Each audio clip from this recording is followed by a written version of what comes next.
نحمدہ و نصلی علی رسول الکریم۔ عزیزان محترم، آپ دیکھ رہے ہیں liberal party Pakistan YouTube channel, اور میں Muhammad Aslam Dhodhi, chairman liberal party Pakistan, آپ سے مخاطب ہوں۔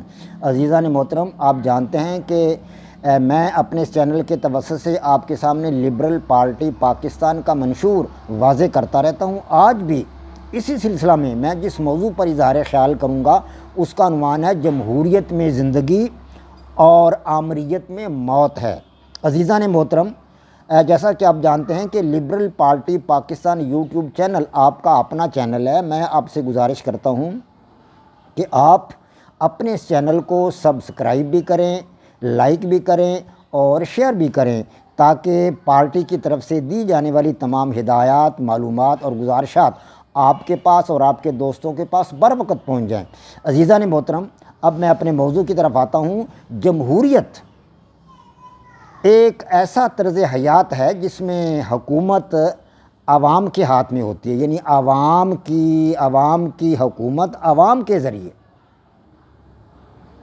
برطانیہ کی گلیوں میں رنگٹن شہر کے بازاروں میں گلیوں میں پلنے بڑھنے والا ایک نوجوان جان لاک، آج سے تقریباً 200 سال پہلے یہ نوجوان جو رنگٹن کی گلیوں میں پیدا ہوا، اس نے جمہوری رویوں کے فروغ کے لیے اپنے آپ کو وقف کر دیا، اور اس کے ساتھیوں نے بھی جان لاک کا ساتھ دیا۔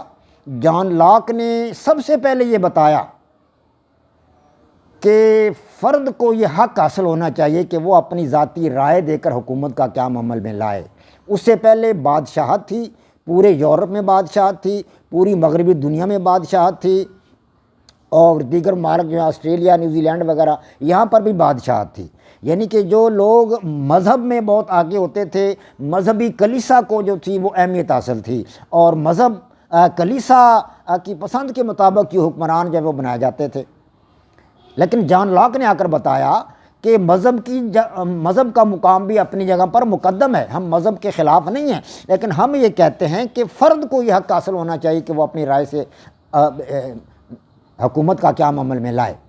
تو فرد کو سب سے پہلے جان لاک کی جو تھی وہ آپشن کے ذریعے یہ حق دیا گیا، اور اس کے بعد پھر یہ بات آگے بڑھتی گئی اور پورے یورپ میں یہ بات پھیل گئی کہ فرد کو یہ حق ملنا چاہیے کہ وہ اپنی جمہوری رائے سے حکومت جو ہے اس کو بنائے۔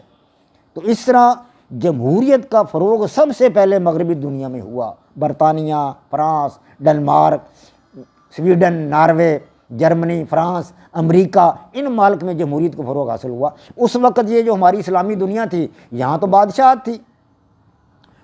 اس کے بعد بادشاہت کے نظام میں یا آمریت کے نظام میں ایک شخص فرد واحد اقتدار میں ہوتا ہے، اور فرد واحد اپنی مرضی کرتا ہے، کسی کو مار دے، کسی کو قتل کر دے، کسی کو ختم کر دے، کسی کو جلا دے، کسی کو سزا دے دے، کسی کو نہ سزا دے، کسی کو انعامات سے نواز دے۔ فرد واحد کی حکومت ہوتی ہے۔ تو فرد واحد کی حکومت میں عوامی طبقہ جو ہے وہ بدل ہو جاتا ہے، عام لوگ بدل ہو جاتے ہیں، ان کے اندر کام کرنے کا جذبہ جو ہے وہ مفقود ہو جاتا ہے، صلاحیتیں ان کی زنگ آلود ہو جاتی ہیں، وہ کام کرنے کو ان کا جی نہیں چاہتا۔ وہ کہتے ہیں کہ ہم جو دولت کمائیں گے، بادشاہ کے کرندے آئیں گے، وہ ان پر قابض ہو جائیں گے، ہم سے چھین کر لے جائیں گے۔ اس وقت کے بادشاہان انہیں جتھے بنائے ہوئے تھے، اور وہ لوگوں کے مال، ڈھور ڈنگر، مویشی چوری کر کے لاتے تھے، رات کو ڈاکے مارتے تھے، بادشاہوں کے جو کارکنان تھے، ان کے کارندے تھے، وہ چوری کر کے لے جاتے تھے۔ تو اس طرح عوام کے اندر یہ صلاحیت جو ہے وہ گہری نیند سو جاتی ہے کہ کوئی کام کیا جائے۔ وہ لوگ تھوڑا بہت کام کرتے تھے اپنا بس جینے کے لیے، زندگی گزارنے کے لیے۔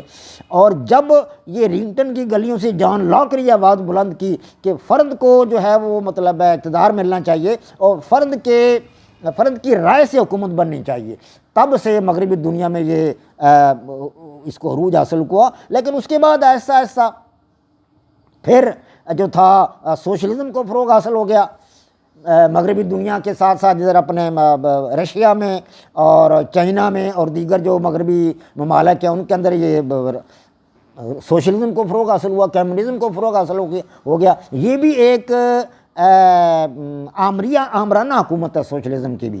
سوشلسٹوں کی حکومت جو ہے یہ بھی آمرانہ طرز کی ہوتی ہے، یعنی ایک پارٹی کی حکومت ہوتی ہے۔ آمرانہ طرز حکومت میں تو ایک بادشاہ کی حکومت ہوتی ہے، لیکن سوشلزم میں ایک پارٹی کی حکومت ہوتی ہے، ایک پارٹی آل نال ہوتی ہے۔ وہ کچھ کرے نہ کرے، ملک کی فلاح و بہبود کے لیے کوئی کام کرے یا نہ کرے، پارٹی آل نال ہوتی ہے، اور پارٹی کا سربراہ سب کچھ کرنے کے لیے جو وہ آل نال ہوتا ہے۔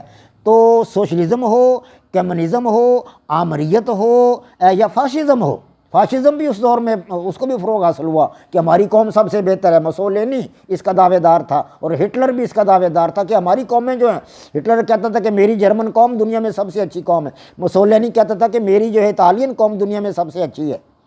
یعنی قوموں کو عروج دینے کے لیے انہوں نے دنیا کو مارا، دنیا کے بے شمار لوگوں کو مارا، یہودیوں کو مارا، انہوں نے عیسائیوں کو مارا، اور بہت سے لوگوں کو انہوں نے تہو تیگ کر دیا اپنی قوم کی برتری ثابت کرنے کے لیے۔ فاشزم تھا۔ تو فاشزم ہو، آمریت ہو، سوشلزم ہو، کمیونزم ہو، یہ تمام کے تمام نظریات جو تھے ان کو جمہوریت نے دریا برد کر دیا، اس لیے کہ جمہوریت عوامی امنگوں کی ترجمان تھی۔ جمہوریت جو تھی یہ ایک ایسا راستہ تھا جس میں عام فرد کو اقتدار میں حصہ مل رہا تھا۔ خدا کے فضل و کرم سے بعد ازاں یہ جمہوریت کا ایشیا میں بھی فروغ حاصل ہوا، جمہوریت کو ایشیا میں، اور جمہوریت کو دیگر ممالک میں بھی فروغ حاصل ہوا۔ لیکن سوشلزم، کمیونزم اور ان نظریات نے خاص طور پر عرب ممالک مشرق وسطیٰ میں مطلب سوشلزم نے بڑا فروغ حاصل کیا۔ عراق، شام اور اس طرح کے دیگر ممالک جو تھے وہ کمیونزم کی گود میں چلے گئے، سوشلزم کی گود میں چلے گئے، اور یہی وجہ ہے کہ آج وہ لوگ جو ہے پیچھے ہیں۔ دنیا انہیں مار رہی ہے اور دنیا انہیں ختم کر رہی ہے، ان پر بمباری ہو رہی ہے، امریکہ ان پر تباہ و بربادی امریکہ نے ان پر جو ہے وہ ڈال رکھی ہے، اور انہیں تباہ و برباد کیا جا رہا ہے۔ طرح طرح کی تکلیفوں میں وہ لوگ مبتلا ہیں۔ اس کی بنیادی وجہ یہ ہے کہ وہ مذہب سے دور ہے، حالانکہ مذہب بھی جمہوریت سکھاتا ہے۔ ہمارا مذہب اسلام جو ہے یہ بھی جمہوریت کا داعی ہے، جمہوریت کے خلاف نہیں ہے۔ تو جمہوری رویے جو ہیں یہ انسانی زندگی ہے اس میں، اور جو آمرانہ رویے ہیں ان میں انسان کی موت ہے۔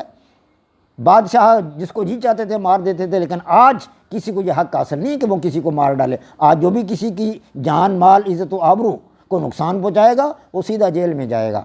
تو اللہ تبارک و تعالیٰ سے دعا گو ہوں کہ اللہ پاک ہمیں سیدھے راستے پر چلنے کی توفیق عطا فرمائے، پاکستان کو دن دگنی رات چگنی ترقی عطا فرمائے، اور افغان طالبان کو اللہ تبارک و تعالیٰ بہتر حکومت بنانے میں کامیاب و کامران فرمائے۔ وما علینا الا البلاغ۔ پاک فوج زندہ باد، پاکستان پائندہ باد۔